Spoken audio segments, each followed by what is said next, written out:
Hola, soy Miguel Ángel Hernández, redactor del diario Cantabria.es y esto es Conversaciones con. Hoy hablaremos con Roberto Orallo, artista de referencia en Cantabria, que nos explicará su forma de ver el mundo, su arte y sus proyectos.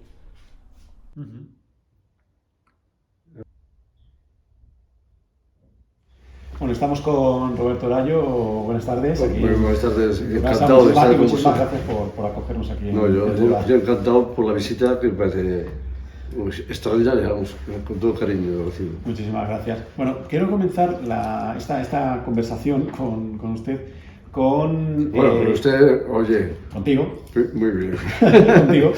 Quiero comenzar con lo que es tu inspiración, ¿no? Que se puede ver en todos los cuadros que vemos aquí, que es con el ser humano, ¿no? Sí. ¿Qué es lo que aporta el ser humano al arte? ¿Qué es lo que aporta a la sociedad también, no? Bueno, yo creo que es el alimento principal, y no es una cosa de actualidad, de hoy, sino que viene desde la prehistoria, cuando se pasó del animal al hombre, al ser humano, y entonces en mí, pues sí, está la figura del ser humano siempre, porque yo creo que es el que indica todos los pasos que tiene la vida, ¿no? En contacto con la naturaleza, en contacto con la calle y en contacto con el diálogo, la conversación, ¿no? Y con todos los pasos que pueda dar. Eso me ha construido una ideología, por decirlo así, humanística, ¿no? Sobre el ser humano. Sí. A lo largo de toda su trayectoria, ya una trayectoria muy dilatada, sí que he visto que se ha sumergido o ha entrado en contacto con muchas corrientes diferentes, ¿no?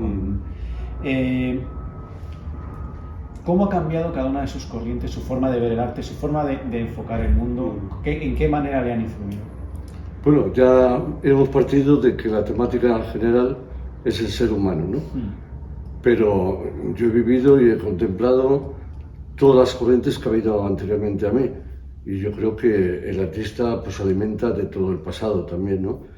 Y sí, pues desde los tiempos del Bosco hasta hoy, pues han pasado muchos movimientos y que después en el siglo XX han hecho pues mella en mi pintura y los he padecido, los he sufrido y los he entendido y ellos me han ayudado a hacer una pintura que hoy, o un arte que hoy ya se tacha de orellana, ¿no? Porque empecé un poco con hay un movimiento importantísimo, yo creo, para nosotros como artistas, que es el cubismo. El cubismo para mí, como he dicho en varias ocasiones, me ha hecho entrar por todos los espacios, por tener el punto de vista, pues unas veces desde arriba, otras veces mirando desde abajo, laterales, delante, detrás, y todo eso se fusiona en espacios que me ha alimentado para crear en la pintura. Después hay una vena un poquitín onírica, surreal. El surrealismo yo creo que nos dio libertad, pero esa libertad que nos dio para crear se alimenta mucho más también con los espacios que me proporcionó y me proporciona el cubismo. Y después hay otro movimiento, bueno, está la Bauhaus también, que influye mucho en los años 20, 24, y está otro movimiento que es el neoexpresionismo, que te da facultad para trazar y para materializar lo que estás trabajando, ¿no? Entonces la fusión de todos ellos, el cubismo, el surrealismo, ese momento onírico, el expresionismo, la escuela de Bauhaus, todo eso ha formado mi entidad. Se puede decir entonces ya que, como decías, ¿no? que hay un estilo propio que se nutre de todo eso, ¿no? Eso es fundamental para un artista, entiendo. Bueno, yo creo que todos cuando haces bellas artes o te inclinas, hay que pensar que yo partí de una carrera de ingeniero de caminos, de pronto se me cruzaron las venas y me fui a hacer bellas artes, ¿no? Entonces cuando inicias bellas artes en una escuela, pues lo que piensas es crear tu propio... Te vas leyendo a todos los grandes maestros y todos tienen su identidad, ¿no? Entonces la ilusión de cualquier personaje que entra en una escuela de bellas artes y que termina y que empieza a trabajar en serio dentro del mundo del arte, pues lo que va buscando es ese túnel, ese camino donde solo puedes entrar tú, que es claro, la propia creación, ¿no? Ahora que has mencionado que comenzaste en ingeniería, ¿no? Comenzaste con carreras técnicas, con una, digamos, una formación muy científica, por decirlo así, más de... Eso no sé si ha tenido algún tipo de efecto luego en tu obra como tal, quiero decir. Pues sí, porque yo creo que la parte tanto de matemática, sea álgebra, el cálculo infinitesimal, a mí me encantaba, es verdad. Y decían que podía seguir por ahí, que valía, ¿no? Como se dice ahora. Entonces, es un mundo también muy abstracto. O sea, tú coges un libro de cálculo infinitesimal y te vas por las páginas y claro, es otro alfabeto, ¿no? Otro alfabeto que te lleva a otro mundo muy distinto al real, ¿no? Y eso sí te ha ayudado, ¿sabes para qué? Para limpiar la cabeza. Una de las cosas importantes, la matemática, el cálculo, todo eso, yo creo que la gente se cree que te fija, y yo creo que no, que hay una parte superior de la matemática que lo que te hace es abrir el camino, ¿no? Como artista, ¿cuáles han sido sus mayores influencias, tanto de autores, de pintores, como de obras, de las propias obras? Bueno, como al principio te he citado antes, sí. A mí me emocionó. Ya verás, cuando yo viajaba de Santander a Valencia, ¿no? Hice en San Carlos, en Valencia, en la Escuela Superior de Bellas Artes, yo cogía el tren de la noche de Santander-Madrid y llegaba, ya no existe, sobre las 7:05 de la mañana. Y el tren, el autobús que salía para Valencia, salía a las 2:30, ¿no? Entonces tenía un espacio de tiempo ahí, desde que llegaba a Chamartín hasta recoger el autobús para Valencia, pues yo lo empleé no era, eran navidades, eran en vacaciones, no era todos los fines de semana, ¿no? Pues lo dedicaba para ir al Prado.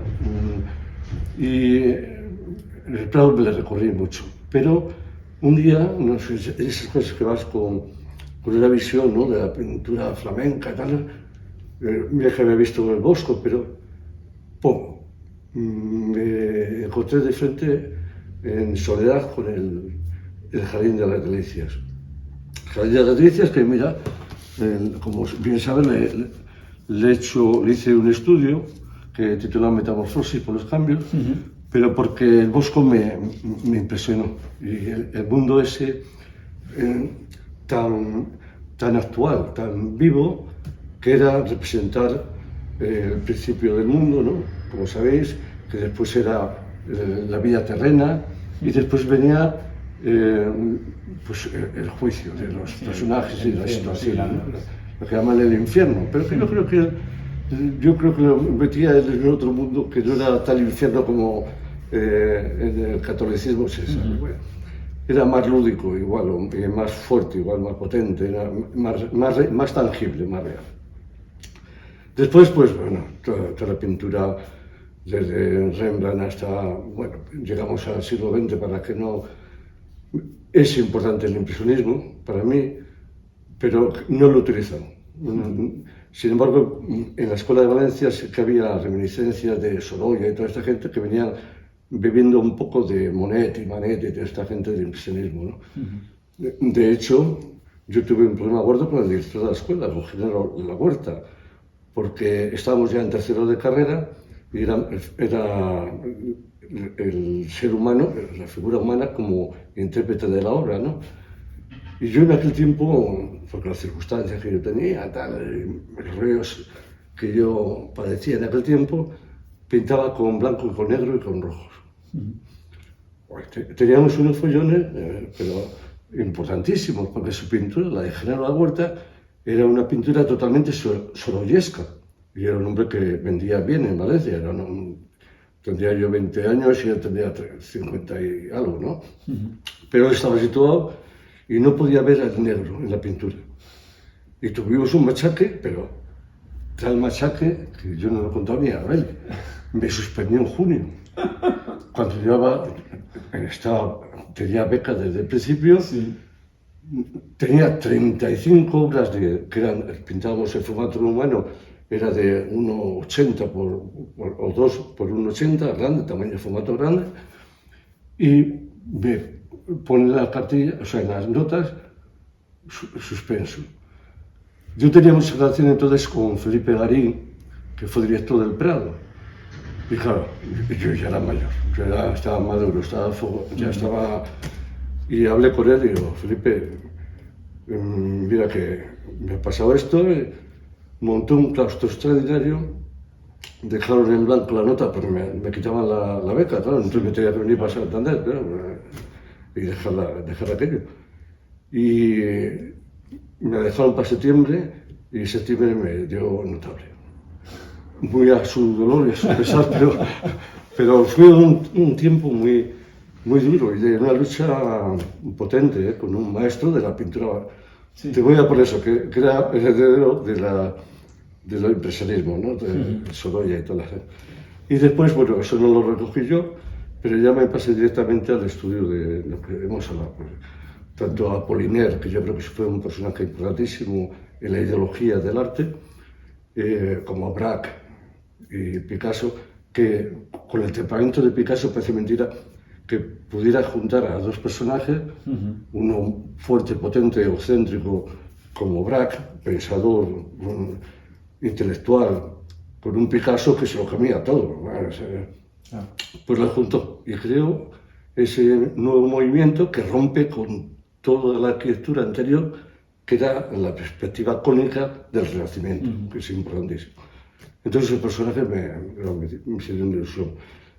Y después en el surreal, pues me he fijado mucho, o me he quedado viendo mucho la obra de Giorgio de Chirico, un poco menos la de Dalí, y sí me ha encantado, aunque no lo haya utilizado yo como mensaje, la obra de Miró. Me creo que es un surrealismo mágico, pero que te ayuda también a volatilizar y a volar un poco por la atmósfera, más que...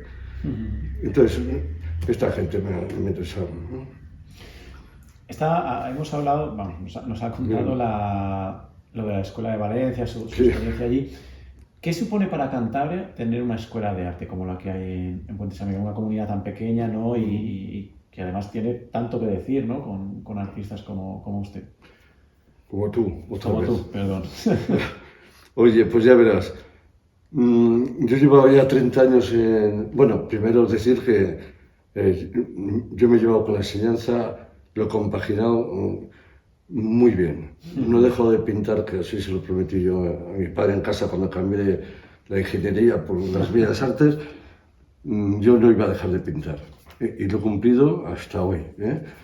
Yo he tenido las mañanas dedicadas a la enseñanza y a las 5 de la tarde, pues el minuto arriba o un minuto abajo, yo bajo al estudio como que estéis vosotros a esta hora. Esta hora es la que empiezo yo a moverme. Y mira, ya solo eso, como es así siempre, ya empieza a brotarme algo interior que me hace o ponerme a leer o ponerme a dibujar, porque escribo bastante sobre lo que voy a hacer, o ponerme ya directamente a pintar, si lo tengo muy decidido, ¿no? Y la escuela, bueno, llevaba, como te decía al principio, 30 años en Santa Clara como catedrático de dibujo, y llegó el consejero de Educación de aquel tiempo, y me dijeron, bueno, pues era Rosa Eva Viestezano. Me llamaron allí a Vargas, que estaban queriendo montar una escuela de arte, que si me atrevía yo con ella.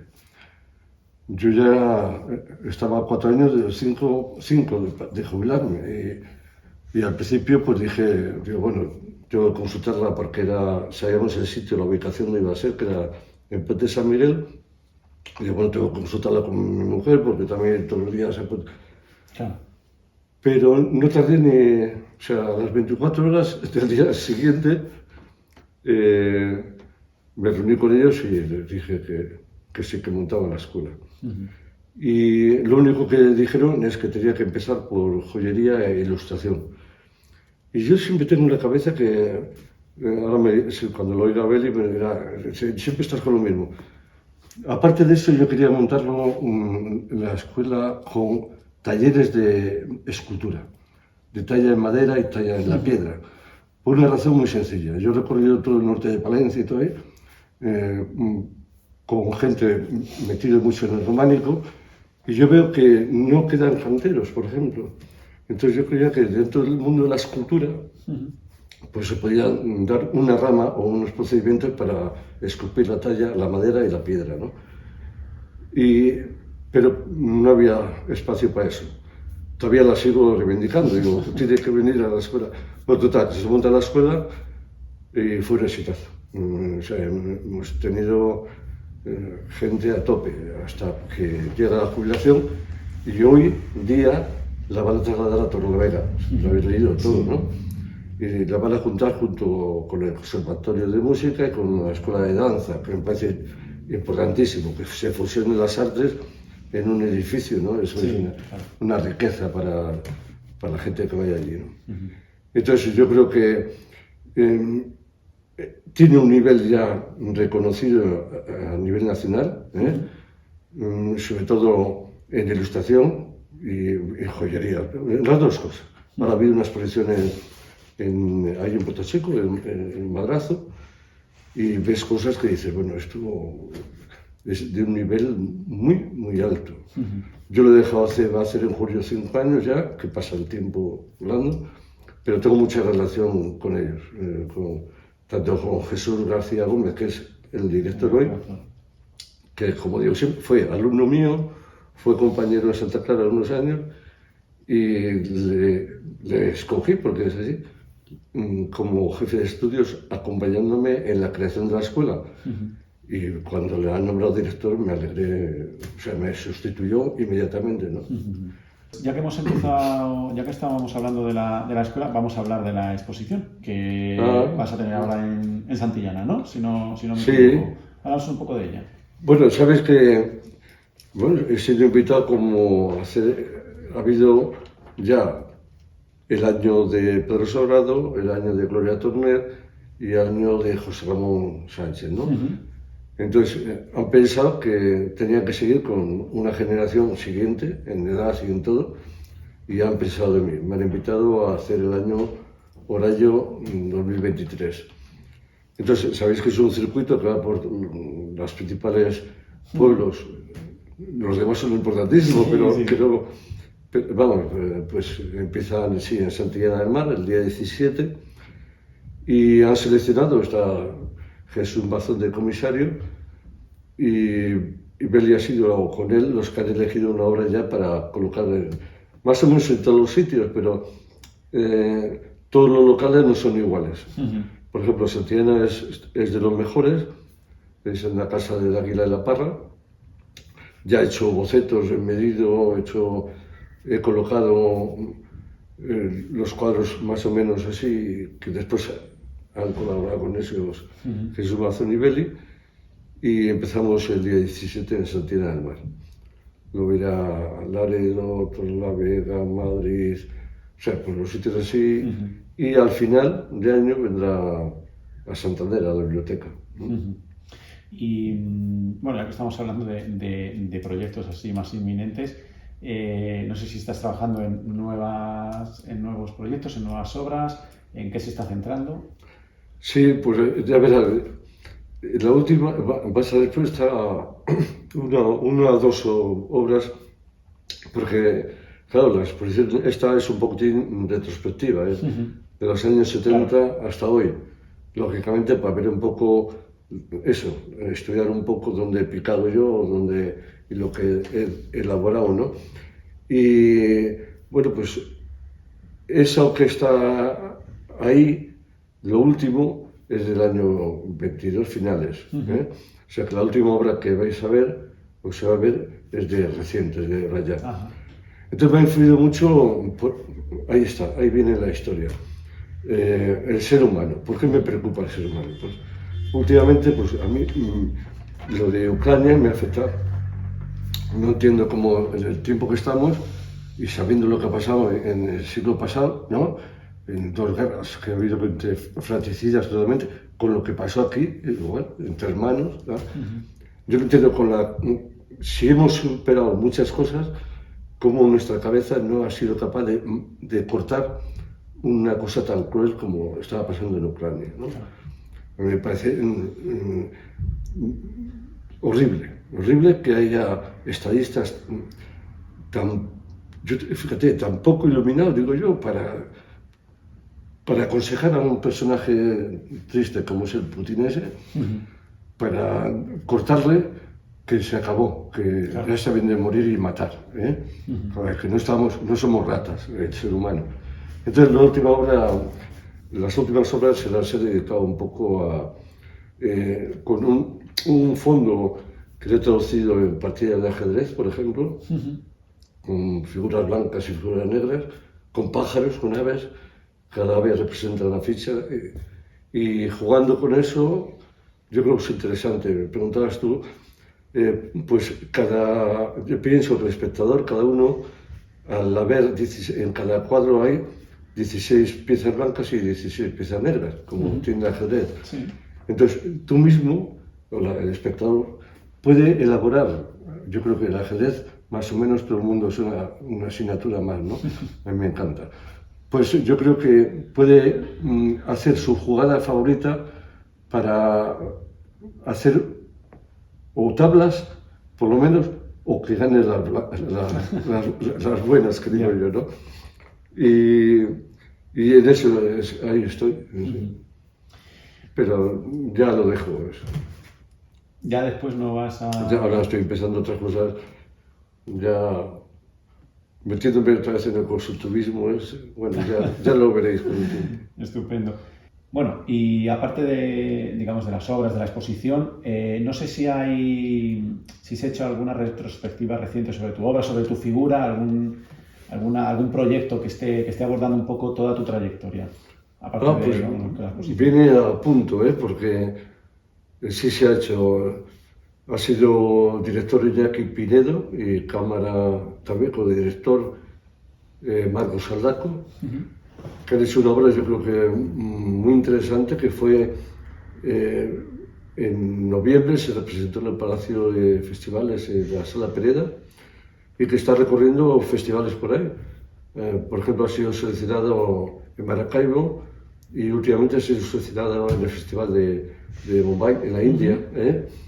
Y yo creo que está funcionando muy bien. La obra iba a ser un cortometraje y se ha quedado en un mediano porque son 53 minutos lo que dura, pero que 53 minutos que el otro día le hemos pasado en Villacarriedo y se pasan volando, o sea, porque es muy dinámico.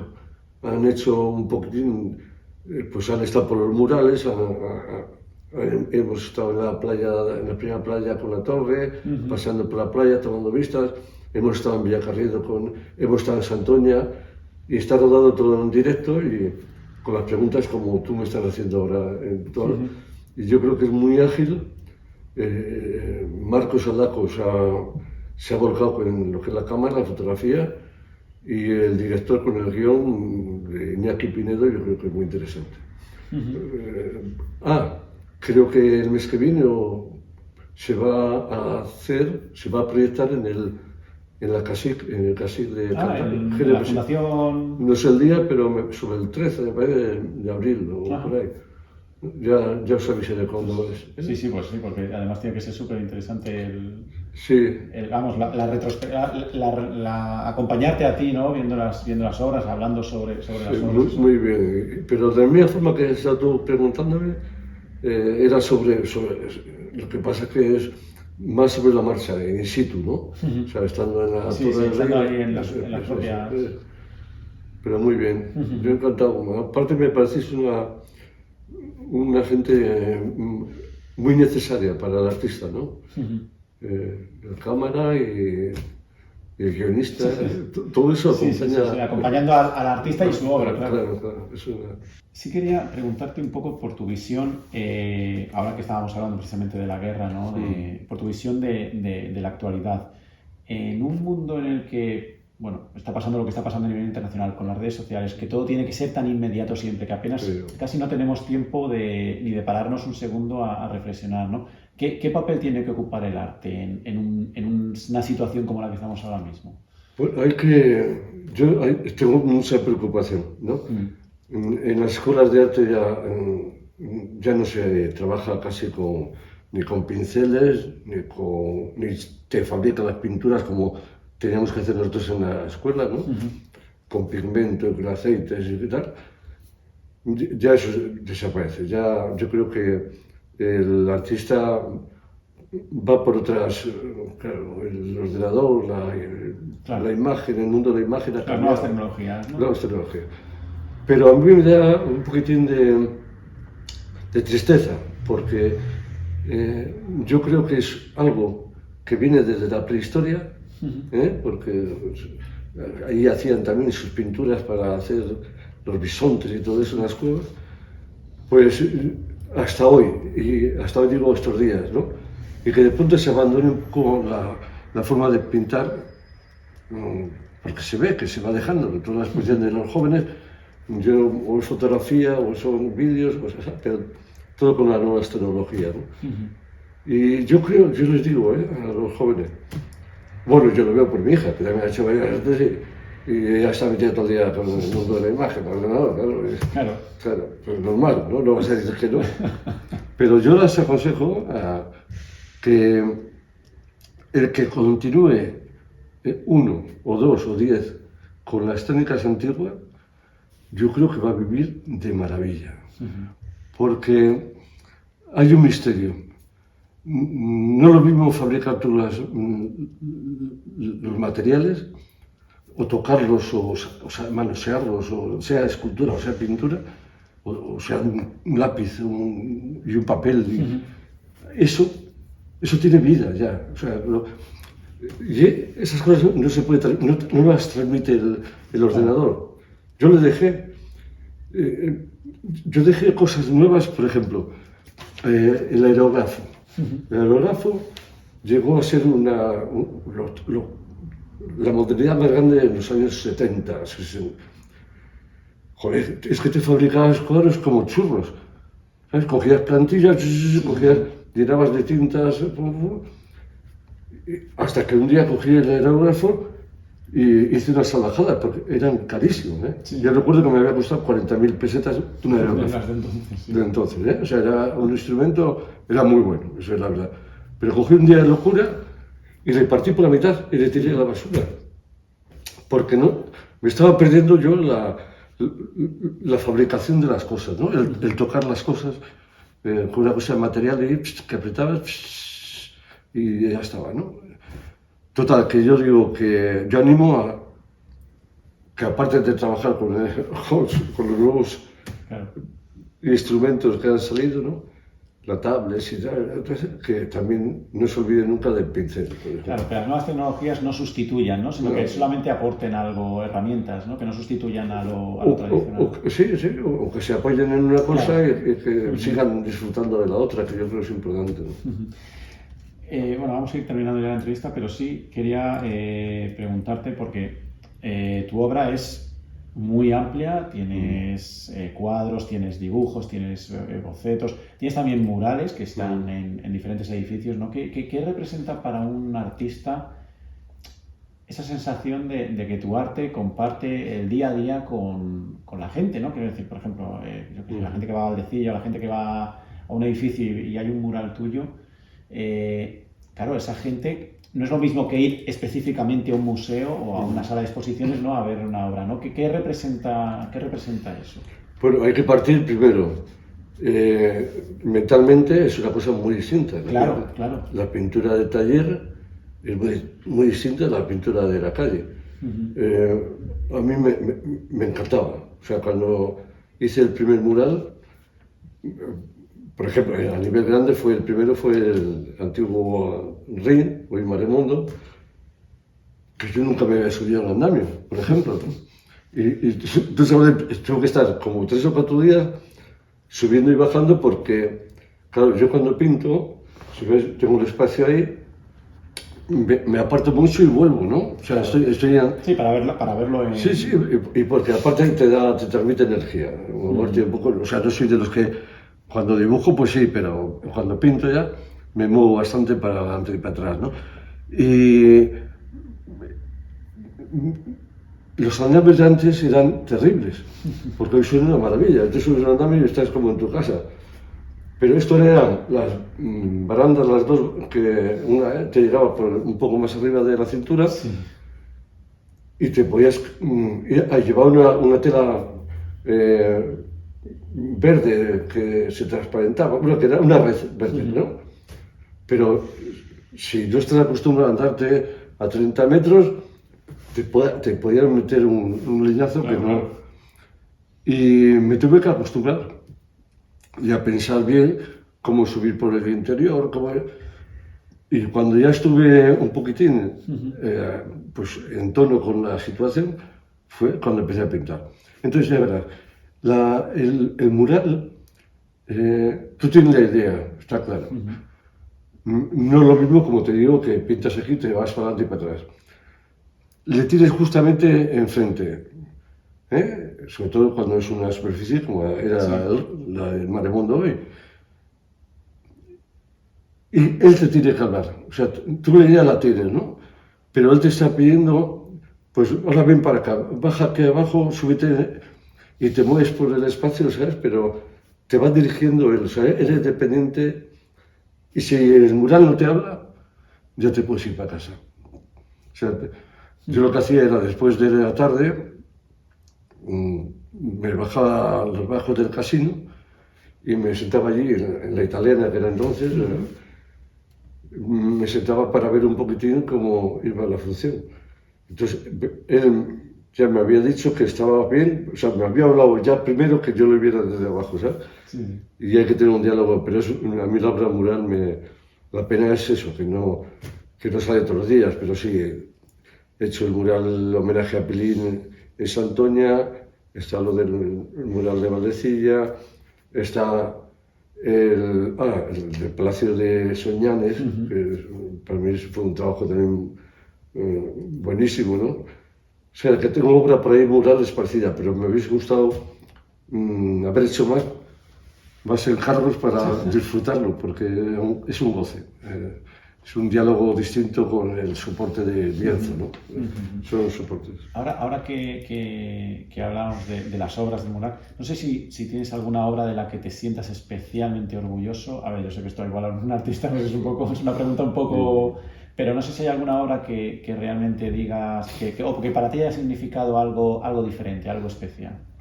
Bueno, yo creo que siempre vas experimentando cada paso que das. Te he dicho antes que yo escribo bastante sobre lo que voy a hacer, porque por tener el tiempo ocupado, es decir, no perder el tiempo. Sí. Entonces lo que hago es una preparación de escrito, boceto, y después cuando tengo una idea clara, pues trabajo sobre 5, 6 o 7 cuadros o más, ¿no? Y entonces, pues, ¿a qué me habías dicho? Que era... No, eso, que si tienes alguna obra de la que, que represente algo más especial para ti o... Sí, bueno, entonces trabajo por series, eso es donde quería llegar yo.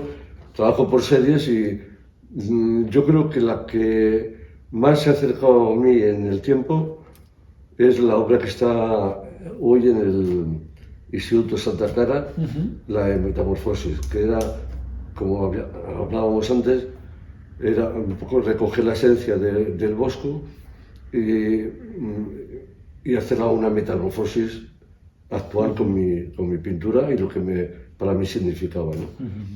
Entonces es una obra que tiene 24 metros cuadrados, 4 por 6 metros, y que se abre y se cierra, ¿no? Que aquí antes te comentaba yo, pues está así y se abre en esta forma y queda el tríptico así, ¿no?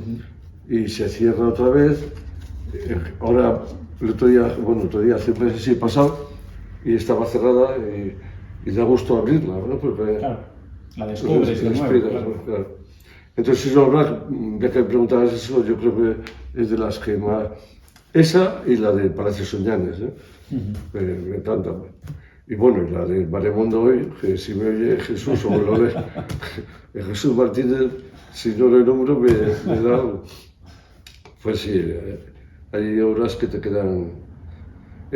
También obra importante fue la que hice en la Fundación Marcelo Botín en el año 86, dedicada exclusivamente a la poesía de Pepe Hierro. 35 obras que pinté sobre los poemas de Pepe Hierro, ¿no? Que eso me hizo una amistad muy... Después él me hizo la presentación a los 2 años en Madrid, en la Galería Sen. Me hizo la presentación, en la cual yo me sentí muy feliz, ¿no? Estuviera... Bueno, fue el catálogo dedicado a mí, a la pintura, y después el día de inauguración, su disertación sobre la obra, ¿no? Pero se marchó y queda el recuerdo. Bueno, ahora está todo el aniversario que hace, ¿no? Sí, ahora se le está recordando, sí. El recuerdo. Pues, Roberto, muchísimas gracias por esta entrevista, por esta conversación tan increíble. La verdad es que estaríamos horas hablando, pero... Sí, fíjate que claro, son muchos años y... Claro, no, y muchísima experiencia y bueno, a los que nos gusta el arte siempre... Muy bien. Así que muchísimas gracias. Bueno, yo estoy encantado, de verdad, de que hayáis venido y os he recibido con todo el cariño y os... Vamos, pienso que os deseo todo lo mejor dentro del mundo de la tele. Pues muchísimas gracias.